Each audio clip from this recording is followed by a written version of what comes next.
Tengan muy buenos días. Esta clase corresponde a patologías cardiovasculares. Es una unidad completa de 3 clases, las cuales en las primeras 2 hablaremos sobre patologías del corazón y en la última clase hablaremos sobre patologías vasculares. Objetivos específicos: que el alumno adquiera capacidad de análisis de las patologías más frecuentes cardíacas y así realizar diagnósticos anatomopatológicos. Que el alumno adquiera la capacidad de comprender la anatomía del corazón y relacionarla con la anatomía anómala congénita de las cardiopatías congénitas. Que el alumno adquiera la capacidad de síntesis de las patologías más frecuentes de tipo vascular y así realizar diagnósticos anatomopatológicos. Que el alumno adquiera capacidad diagnóstica y evolutiva de los cambios ateromatosos de las arterias elásticas mayores, que comprenda y conozca los tumores vasculares más frecuentes y sus complicaciones. Que el alumno adquiera la capacidad de análisis y complicaciones de las alteraciones trombóticas a nivel vascular.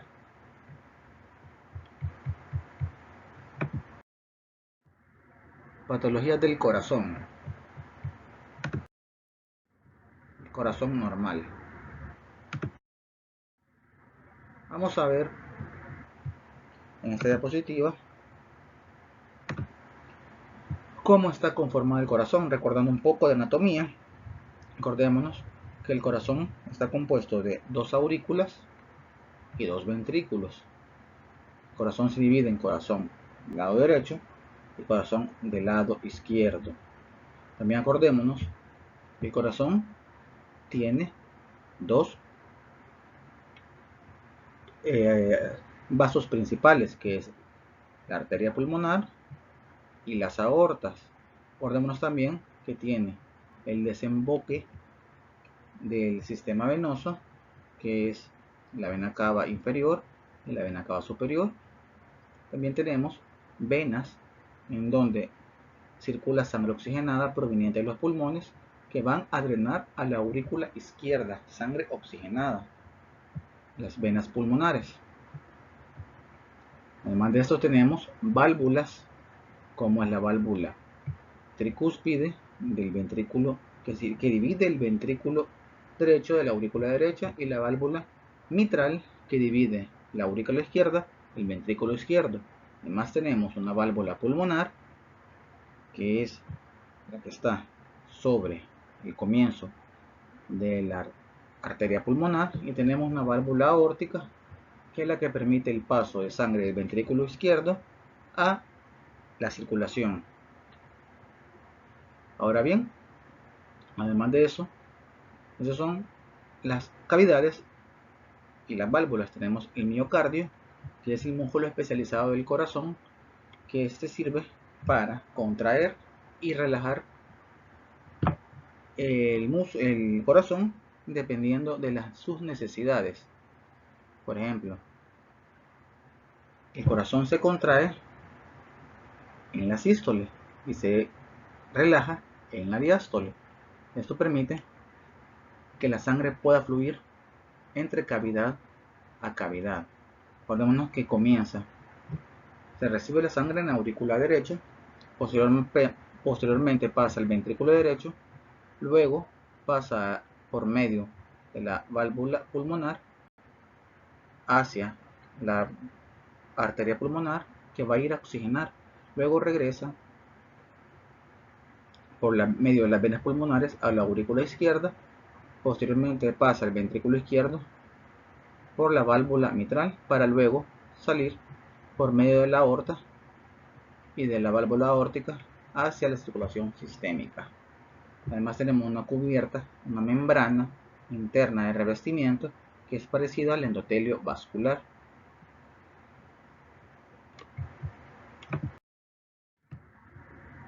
El sistema de conducción cardíaca es el que regula la contracción y relajación del músculo cardíaco. Este comienza a nivel del nódulo sinoauricular. Posteriormente pasa por tratos de conducción internodular a la unión aurículo-ventricular, para luego llegar a lo que es el haz de His. En el haz de His se divide en su rama derecha, que va a ir a coordinar el músculo cardíaco de ese lado, del ventrículo derecho, y su rama izquierda, que va a ir a controlar el ventrículo izquierdo.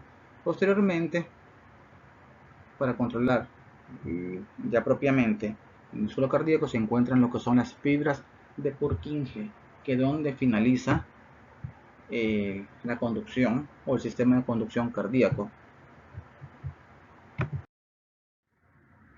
Irrigación cardíaca. La irrigación cardíaca está dada principalmente gracias al flujo sanguíneo que se produce durante la diástole. Esto se da tras el cierre de las válvulas aórticas debido a que estas poseen valvas semilunares, las cuales guardan, en la relajación de la válvula, guardan sangre, quedan llenas de sangre. Esto hace que la sangre pueda descender a través de estas valvas a las arterias coronarias, tanto del lado izquierdo como del lado derecho. El lado izquierdo, la arteria coronaria izquierda, se divide en arteria descendente anterior izquierda y se divide en su arteria circunfleja izquierda, la que tenemos acá. Posteriormente, la arteria descendente va a dar ramas diagonales, lo que tenemos acá, y la arteria circunfleja izquierda va a dar ramas marginales. Posteriormente tenemos la coronaria derecha, que se va a dividir en su arteria marginal derecha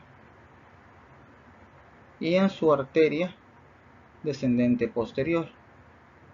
Cada uno va a irrigar ciertas zonas de los ventrículos y las aurículas.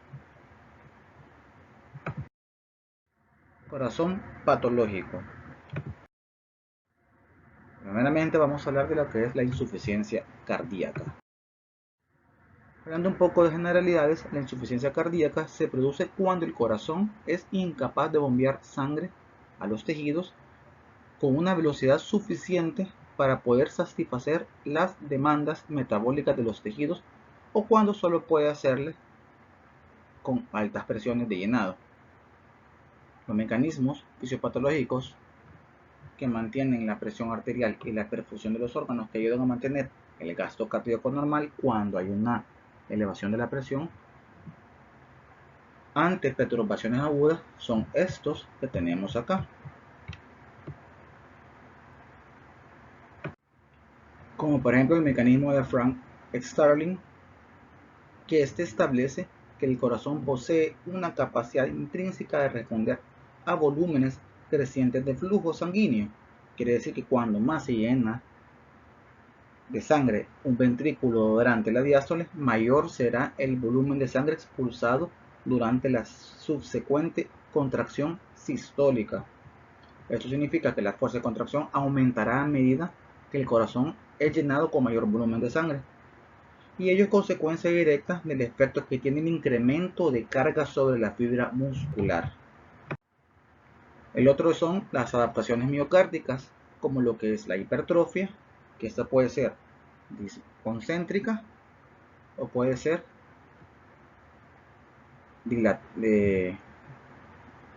excéntrica. O sea, concéntrica, que el corazón crezca hacia la hipertrofia, crezca hacia las cavidades, o excéntrica, que se dilate. Otros son la activación de sistemas neurohumorales con liberación de noradrenalina, activación del sistema renina-angiotensina-aldosterona y liberación del péptido natriurético auricular. Esto es importante para poder regular y equilibrar lo que es la entrada de sodio, agua, y poder realizar disminuir la resistencia vascular periférica.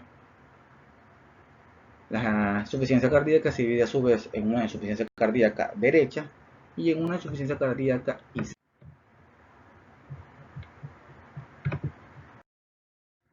Vamos a hablar de uno de los mecanismos fisiopatológicos que el corazón realiza para poder responder a la insuficiencia para poder responder ya sea a una sobrecarga de presión o sobrecarga de volumen.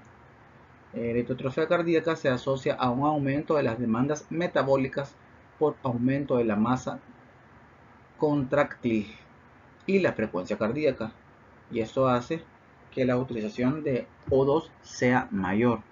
Tenemos dos patrones de de hipertrofia cardíaca. Tenemos un patrón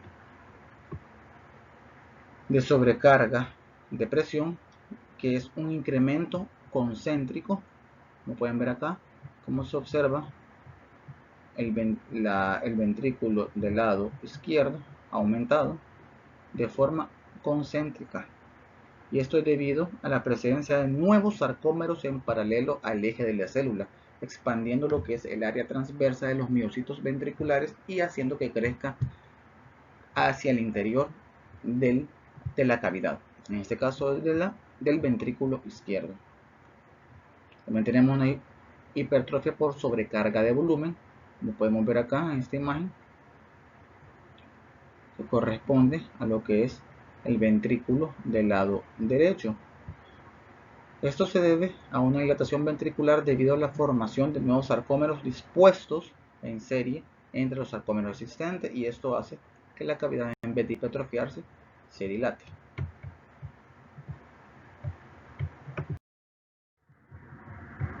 En esta diapositiva se resume la secuencia propuesta de fenómenos que responden a un incremento del trabajo cardíaco y al principio resultan beneficiosos, pero más tarde se convierten en perjudiciales. Tenemos entonces las causas de lo que es una insuficiencia cardíaca, que son la hipertensión, que nos da una sobrecarga de presión, la enfermedad valvular, una sobrecarga de presión y o volumen, el infarto al miocardio, que nos da una disfunción regional con sobrecarga de volumen. Todo esto va a hacer que aumente el trabajo cardíaco, aumente la tensión sobre la pared del músculo cardíaco, este se puede estirar celularmente y posteriormente haga una hipertrofia o una dilatación. A este nivel se caracteriza por aumento del tamaño y masas cardíacas, aumento de síntesis proteínica, inducción de genes tempranos inmediatos, los cuales van a hacer que haya una hipertrofia, inducción de programas de genes fetales, proteínas anómalas, fibrosis y vasculatura inadecuada. Posteriormente, se vuelve esto una disfunción cardíaca, caracterizada por una insuficiencia cardíaca, ya sea sistólica o diastólica, arritmias y estimulación neurohumorales. Vamos a hablar sobre lo que es la insuficiencia cardíaca del lado izquierdo. Decimos que los efectos morfológicos y consecuencias clínicas son consecuencia de la congestión pasiva de la éstasis de la sangre en la cavidad del lado izquierdo, o también de la perfusión totalmente inadecuada de los tejidos situados en sentido anterógrado, con la consiguiente disfunción orgánica. Este tipo de insuficiencia cardíaca izquierda suele deberse a cardiopatía isquémica, a hipertensión, a valvulopatía aórtica o mitral o miocardiopatía primarias. Morfológicamente vamos a observar un corazón con un ventrículo izquierdo hipertrofiado, que en ocasiones este puede estar dilatado y causar una dilatación secundaria de la aurícula izquierda. Microscópicamente hay una hipertrofia de los miocitos en grado variables de fibrosis y grados variables de fibrosis intersticial. Los pulmones macroscópicamente se evidencian edematosos y pesados. Microscópicamente hay edema perivascular intersticial, expansión edematosa progresiva de los tabiques alveolares, acumulación de líquido en los espacios alveolares, extravasación de eritrocitos que contienen hierro, los cuales son digeridos por macrófagos, estos cargándose de hemosiderina, dando a las células de la insuficiencia cardíaca. Vamos ahora a hablar de la insuficiencia cardíaca derecha. Esta conduce hipertrofia y dilatación del lado derecho del corazón. Esta habitualmente está causada por la insuficiencia cardíaca izquierda, casi siempre es como secundaria a una insuficiencia cardíaca izquierda, y comprende todas las manifestaciones de estas más manifestaciones del sistema venoso sistémico y portal. Decimos también que la forma aislada es totalmente infrecuente y comprende a aquellos pacientes con trastornos que afectan los pulmones, ya sea de forma parenquimatosa o vascular, la cual se conoce como cor pulmonale. La morfología del corazón tiene varias según la causa, obviamente, dependiendo de la causa, si va a ser la morfología. Las afectaciones propiamente derechas se observa hipertrofia y dilatación ventrículo-auricular derecha, o sea que todo el ventrículo y el aurículo van a estar dilatados. En el hígado, el sistema aporta macroscópicamente este aspecto pardo rojizo, alternándose con zonas pericentrales con zonas periportales de color normal. Eso le da la apariencia de nuez moscada. Cuando se acompaña de insuficiencia cardíaca izquierda, puede haber necrosis centrolobulares. Luego genera fibrosis, dando un hígado cirrótico cardíaco, que microscópicamente se conoce como una congestión pasiva crónica. Los espacios pleurales, pericárdicos y peritoneales pueden estar con derrames, y en el tejido subcutáneo va a encontrarse edema en las partes periféricas declives del cuerpo, es conocido como edema peritibial, pues puede evolucionar a un edema generalizado. Vamos a hablar de las cardiopatías congénitas. Hablando de generalidades, se refiere a las anomalías cardíacas y de grandes vasos presentes desde el nacimiento. Se desarrollan entre la tercera y octava semana de gestación, provenientes de los errores de la morfogénesis cardíacas con afectación de múltiples genes. En esta tabla tenemos los ejemplos seleccionados de anomalías genéticas asociadas a cardiopatías congénitas. Como pueden ver, aquí tenemos genes, tenemos el trastorno, tenemos genes y tenemos la función del producto génico. Tenemos como la CIA, está un gen que se conoce NKX2 y es conocido como un factor de transcripción. Pueden ver otros trastornos como la tetralogía de Fallot. Tenemos un gen que es el DFPM2, que también funciona como un factor de transcripción. Decimos que la mayoría de las cardiopatías congénitas se distribuyen en tres categorías principales: malformaciones causadas de derivación de izquierda a derecha, malformaciones causadas de derivación de derecha a izquierda y malformaciones causadas de obstrucción. Decimos que los conductos anómalos permitan que fluya la sangre a favor de un gradiente de presión en las derivaciones de izquierda a derecha, la hipoxia y la cianosis en derivaciones derecha a izquierda con posibles embolias paradójicas, acropaquia y policitemia. Malformaciones causantes de derivación de izquierda a derecha son conocidas como las cardiopatías congénitas más comunes. Tenemos con ella la comunicación interauricular. Este incrementa solo los volúmenes del flujo de salida. La comunicación interventricular, el conducto arterioso persistente. Estos incrementan el flujo como la presión de sangre pulmonar.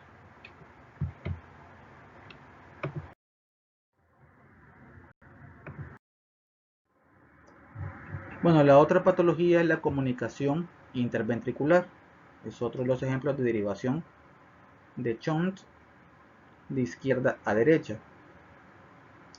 Decimos que esta se origina por cierres incompletos del tabique interventricular que permite la comunicación libre de sangre entre los ventrículos izquierdo y derecho. Algo importante es que estas casi siempre están acompañadas de otras cardiopatías congénitas, como lo es la tetralogía de Fallot, y un 20 al 30% se encuentran de forma aislada. La clasificación es en base a su tamaño y la localización de este. La mayoría de ellas tienen una dimensión parecida al orificio de la válvula aórtica. Alrededor del 90% afecta en la región membranosa. Esa es una de las clasificaciones. La región membranosa del tabique interventricular. El resto se sitúa debajo de lo que es la válvula pulmonar, originando una SIB infundibular, que es una malformación o un cierre incompleto del tabique interventricular de la porción muscular.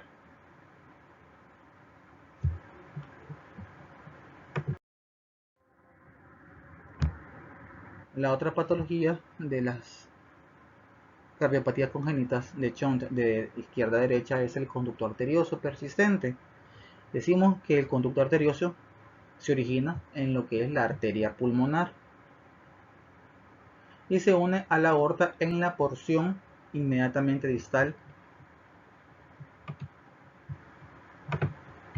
Aquí va. Se origina en la arteria pulmonar y se une a la aorta en posición inmediatamente distal al origen de la arteria subclavia izquierda, así permitiendo el flujo de sangre de la arteria pulmonar a la aorta, así puenteando los pulmones no oxigenados, como no es necesario que se dé el desvío de la sangre a los pulmones. Es por eso que existe normalmente el conducto arterioso. Ahora bien, este tiene que cerrarse aproximadamente a los 2 días. Y esto se da debido al incremento de la oxigenación arterial, porque los pulmones ya están siendo, después de la vida, ¿verdad?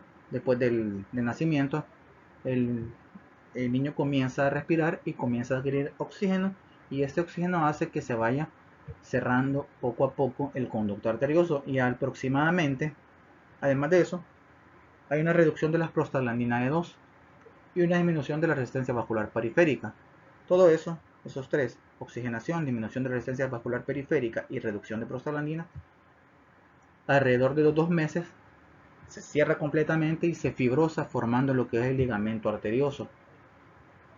Ahora bien, el atraso del cierre se debe a estados de hipoxia en lactante o debido a otras patologías congénitas. Como por ejemplo, podemos decir, el ejemplo de estas puede ser una coartación de la aorta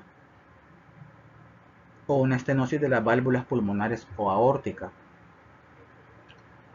En anomalías grandes, induce cambios obstructivos de volumen y presión en las arterias pulmonares, menores con el tiempo con inversión de flujo de izquierda a derecha, volviéndose de derecha a izquierda.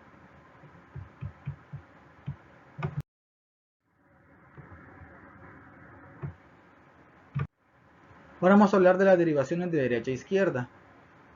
De estas podemos, lo más importante, que causan cianosis en la vida postnatal.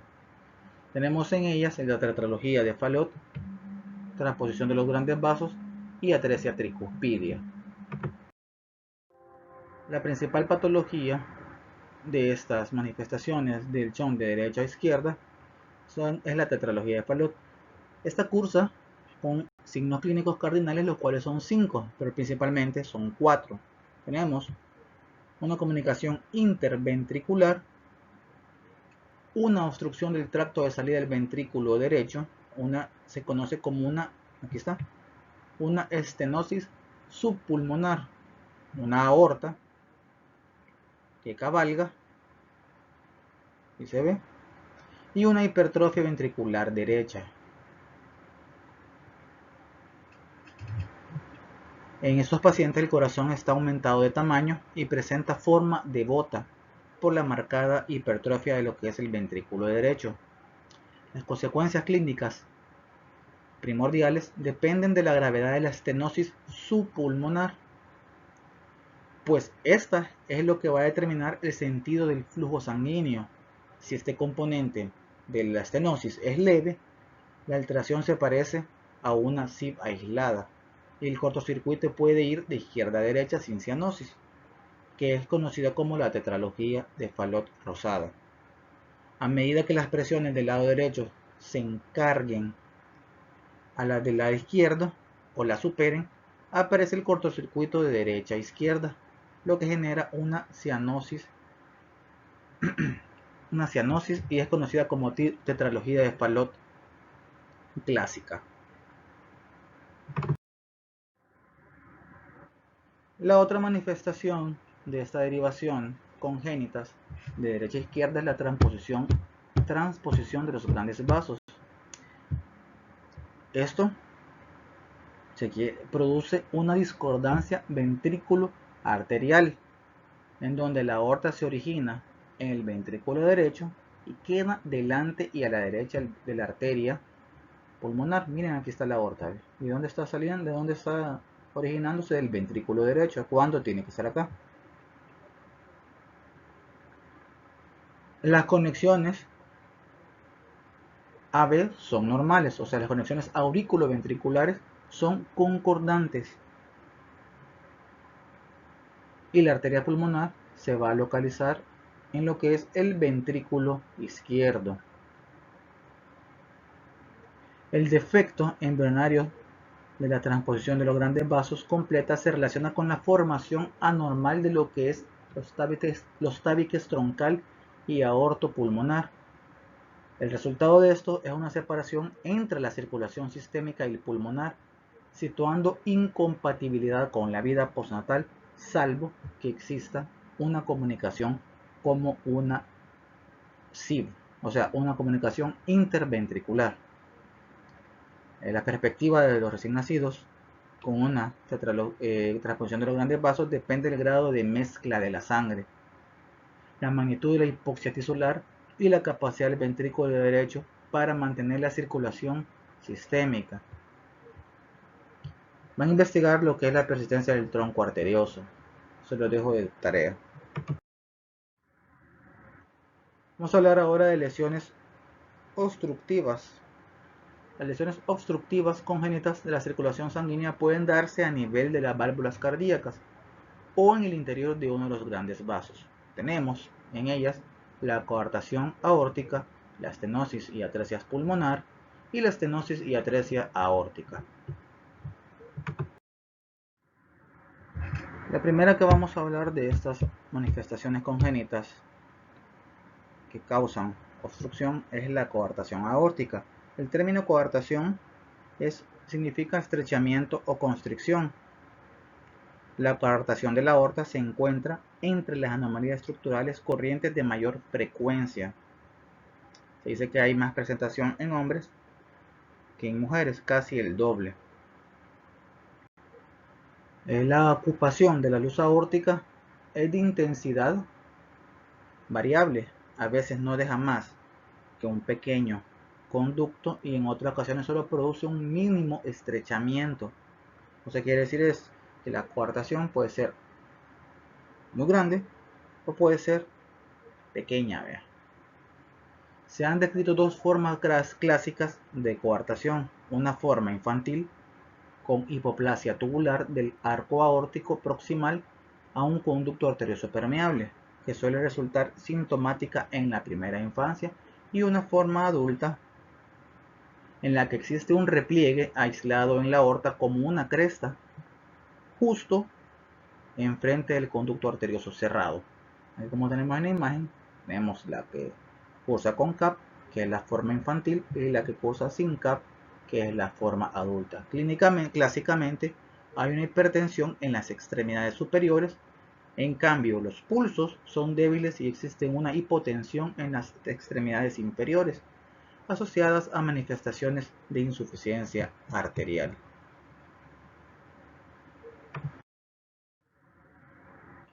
Algo que vamos a hablar es de la estenosis y atresias. Estas pueden darse tanto a nivel aórtico como a nivel pulmonar. El nivel aórtico, el estrechamiento y la obstrucción congénita de las válvulas aórticas pueden darse en tres alturas: a nivel valvular, subvalvular y supravalvular.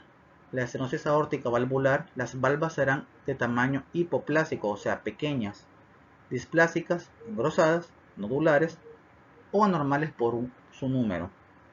La estenosis aórtica supravalvular es una forma hereditaria de displasia aórtica en la que la pared de la aorta ascendente es muy ancha, lo que provoca una reducción de la luz. La hipertrofia por presión del ventrículo izquierdo se produce por la obstrucción de lo que es el flujo sanguíneo, pero los casos congénitos se toleran bien a no ser que sean muy intensos. Esto es muy importante saberlo, la estenosis aórtica. Ahora bien, la estenosis y atresia pulmonar, esta malformación relativamente frecuente consiste en una obstrucción a la altura de la válvula pulmonar, que puede ser leve o puede ser grave. Puede ser aislada o formar parte de anomalías más complejas como la tetralogía de Fallot o la transposición de los grandes vasos. A menudo se acompaña de una hipertrofia o del ventrículo derecho, y a veces hay una dilatación postestenótica de la arteria pulmonar. Si la atresia de la válvula es completa, no existe comunicación entre lo que es el ventrículo derecho y los pulmones.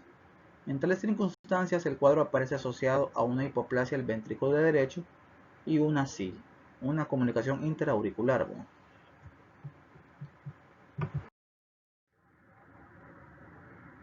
Vamos a tocar el tema de cardiopatías isquémicas.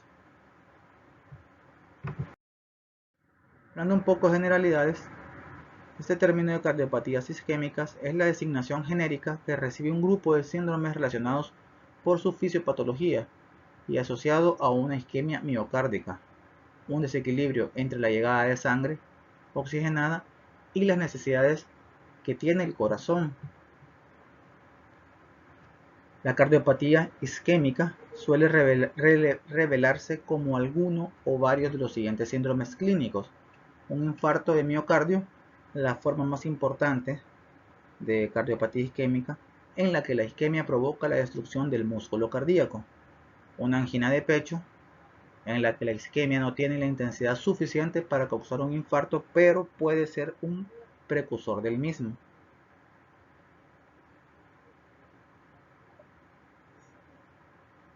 la cardiopatía isquémica crónica, con insuficiencia cardíaca posterior; y la muerte súbita cardíaca. La patogenia, principalmente la causa predominante de los síndromes de cardiopatía isquémica, es una perfusión coronaria insuficiente con respecto a las necesidades miocárdicas, debido a un estrechamiento aterosclerótico progresivo y mantenido de las arterias coronarias pericárdicas, y a un grado variable de cambios repentinos superpuestos de las placas, trombosis y vasoespasmo.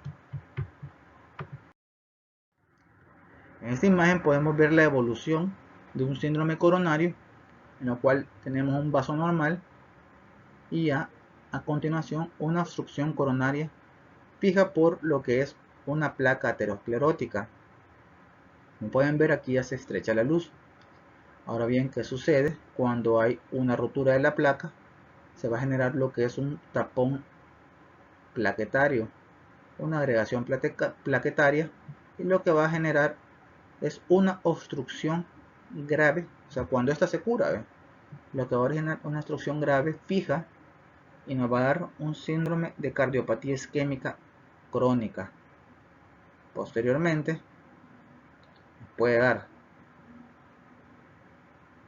si esta rotura de la placa no se cura, nos va a dar un trombo parietal con obstrucción totalmente variable. Puede ser leve o puede ser muy severa, que puede dar una oclusión total y generar un infarto del miocardio transparietal agudo o una muerte súbita. Entonces, como pueden ver, el final más importante posterior a una aterosclerosis es la agregación plaquetaria que ésta puede tener, y una rotura que nos puede llevar a una trombosis y generar o un cuadro de angina inestable o un infarto cardíaco.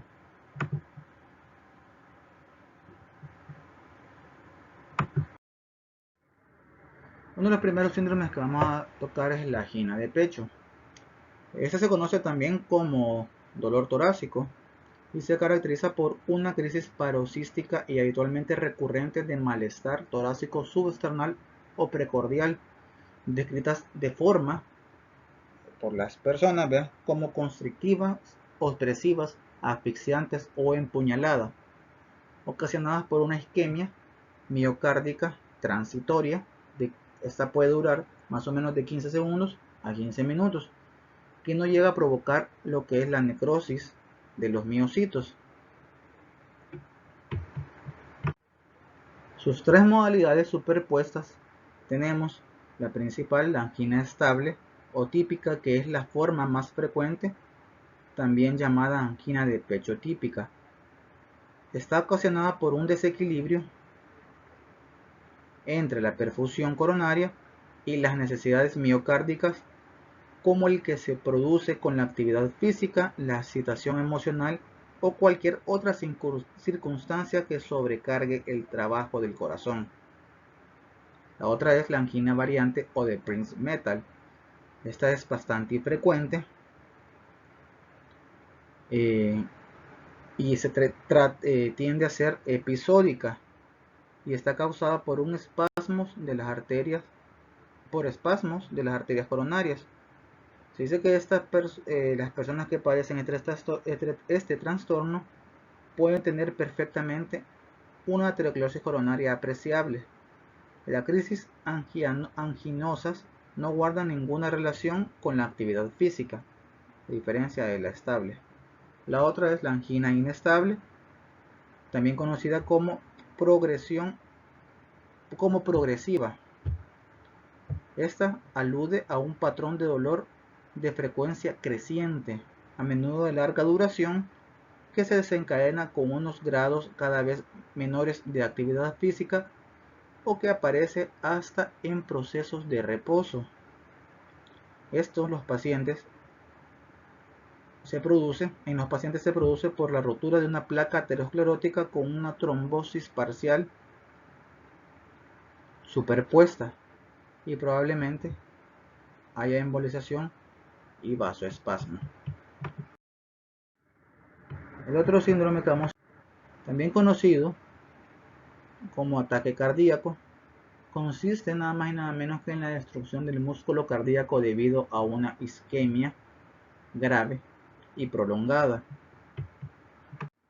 La patogenia de esta enfermedad es debido a la oclusión de las arterias coronarias. En el caso típico del infarto del miocardio, hay una secuencia de pasos en el cual genera que se dé un infarto del miocardio. El fenómeno inicial es un cambio brusco en una placa ateromatosa que puede consistir en una hemorragia en su interior, una erosión o una ulceración que genere una rotura o fisura.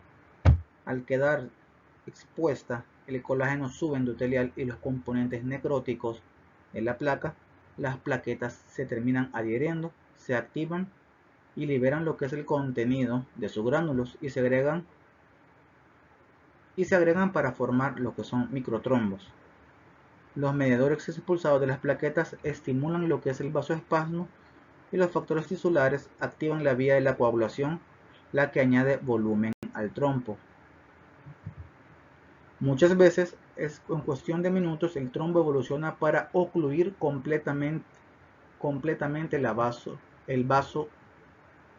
luz del vaso.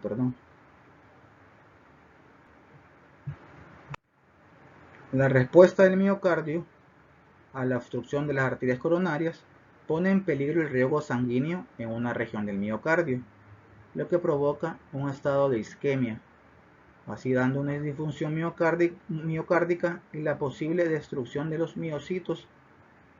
Las zonas que son anatómicamente irrigadas por esa arteria se designan como área de peligro. La evolución depende primordialmente de la intensidad y de la duración de la carencia de flujo. En esta tablita tenemos lo que son los momentos aproximados de comienzo de los acontecimientos claves en los miocitos isquémicos del corazón. Como tenemos aquí los rasgos, un inicio de la reducción del ATP se genera en segundos, una pérdida de la contractibilidad la vamos a ver que ya está instaurada a los 2 minutos, un descenso del ATP que ya se creó va a estar a los 10 minutos hasta el 10% de lo normal en los 40 minutos. Una lesión celular irreversible va a estar de 20 a 40 minutos y una lesión microvascular va a estar arriba de la hora. Aquí podemos ver cómo se observa lo que es el área hemorrágica. Entonces de acá, entonces es una hemorragia masiva. Vean,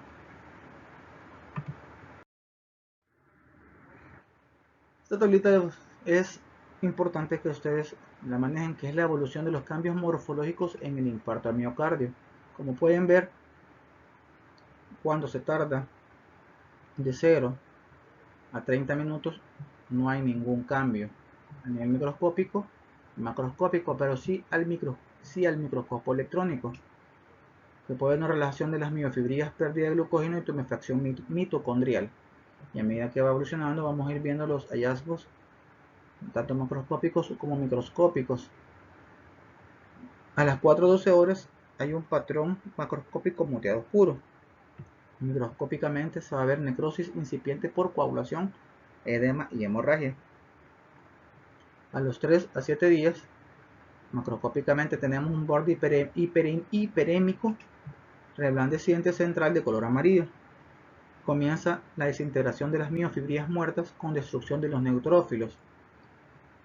A las 2 a 8 semanas hay una cicatriz gris blanquecina de crecimiento progresivo desde el borde hacia el núcleo del infarto.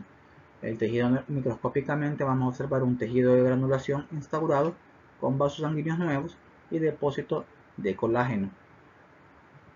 A las 2 semanas, a los 2 meses, la cicatriz es totalmente completa. Microscópicamente vemos una cicatriz de colágeno denso. Bueno, aquí tenemos la representación gráfica de lo que son los infartos transparietales y los infartos no transparietales y de qué va a depender estos infartos transparietales y estos no transparietales. Va a depender del grado de oclusión de las arterias coronarias principales.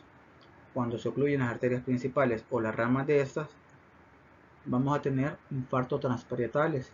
Y cuando hay una oclusión parcial o transitoria o una hipotensión global o una oclusión intraparietal de los pequeños vasos, vamos a tener infartos no transparietales.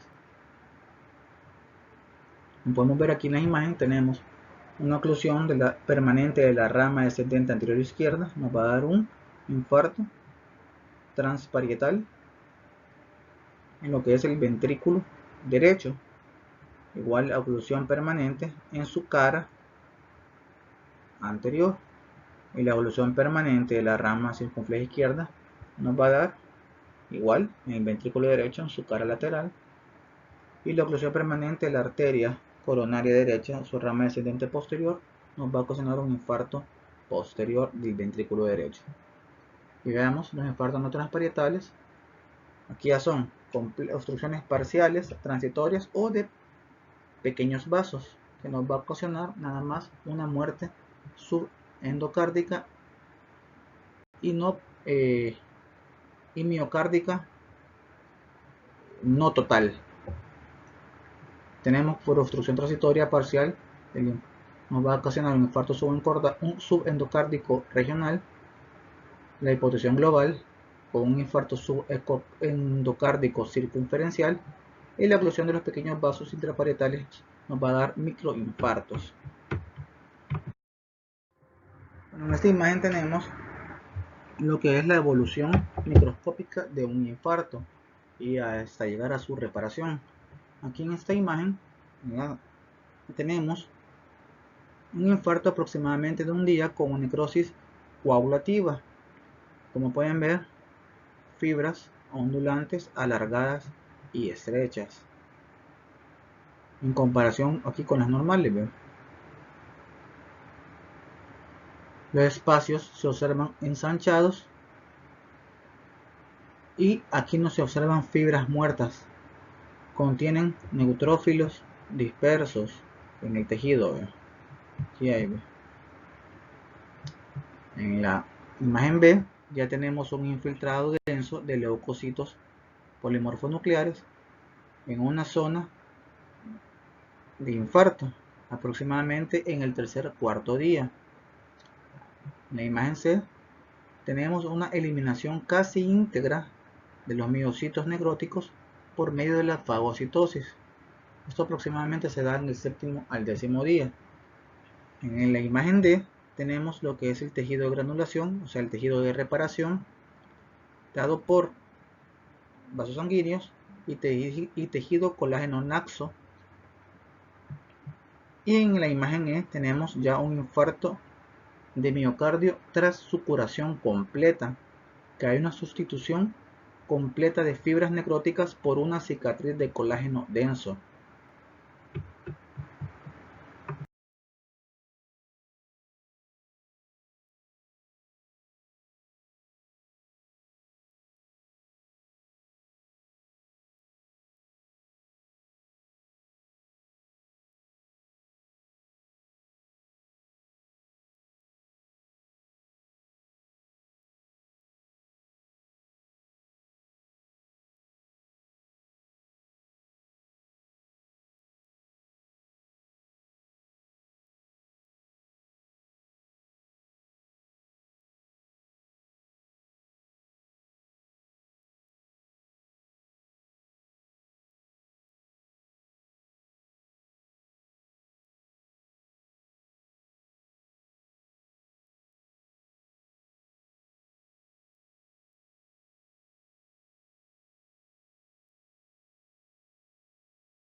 Ahora bien, tenemos algo importante, que este esquemita, en donde se observa lo que es la arteriopatía coronaria.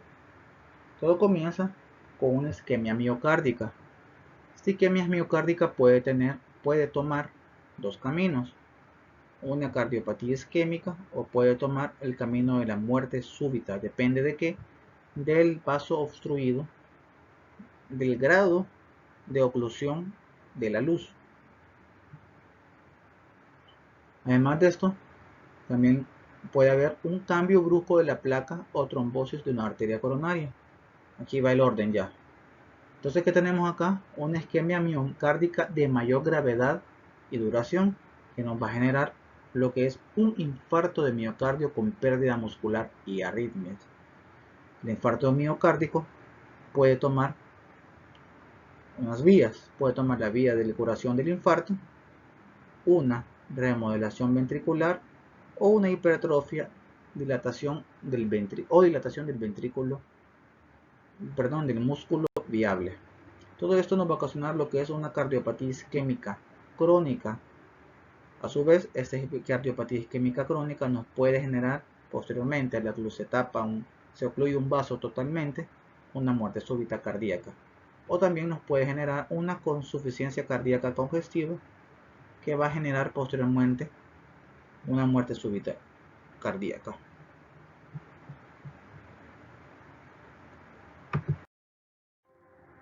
Esto es todo lo que les tenía en esta clase. Espero que tengan claras muchas cosas de las enfermedades cardíacas, tanto congénitas como cardiopatías isquémicas y infarto. Preguntas y comentarios me las hacen en los foros de participación que tenemos en los campus. Muchas gracias.